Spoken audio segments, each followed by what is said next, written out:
Today's Gospel and Reflection. The Holy Gospel according to St. Mark, chapter 9, verses 2 to 10. 6 days later, Jesus took with him Peter, James, and John and led them up a high mountain. There his appearance was changed before their eyes. Even his clothes shone, becoming as white as no bleacher on earth could bleach them.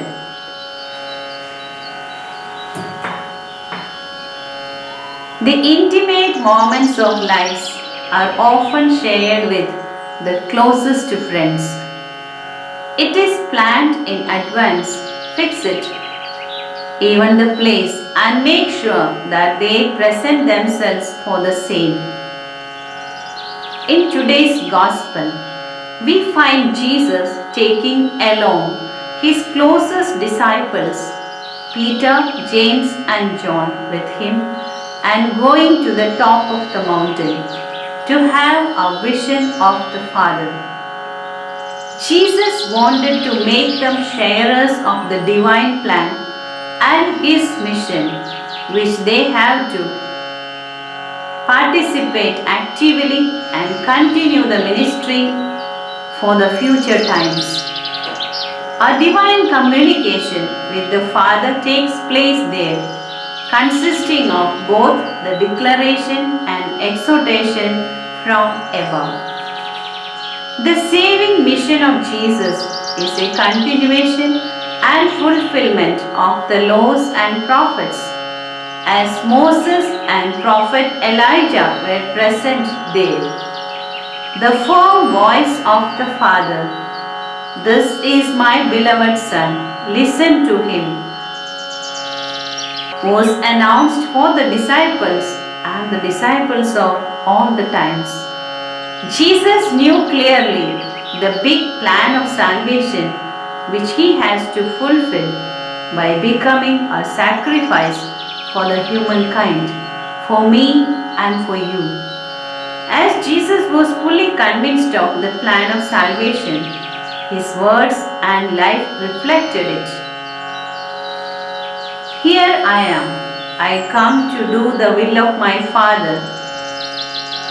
The transfiguration on the Mount Tabor was a manifestation of the foretaste of 3 disciples, and Peter, their leader, could not understand it.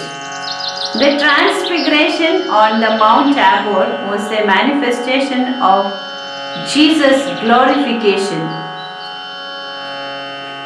The disciples, even the leader Peter, could not understand it. Peter wanted to remain there, cherishing the memory forever, as he said, "We will make 3 tents here." The transfiguration was a strengthening of the Spirit of Jesus and a confirmation of the constant presence of the Father in the forthcoming passion, suffering, and crucifixion.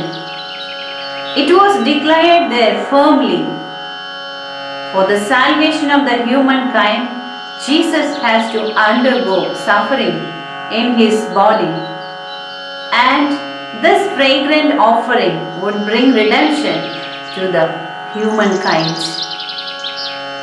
Jesus asked the disciples not to tell anyone about the transfiguration because he wanted to obey the Father by drinking the cup of suffering in full without wasting a single drop of it. What a gratuitous gift the Father has offered for all of us through his Son Jesus. We are not worthy to receive it. It is the merciful love of the Father and a free offering for us. Let us express our love to the Lord with folded hands, bowed heads, and grateful hearts, fully realizing this redemption in our lives, and try to live a life worthy of his call. Amen.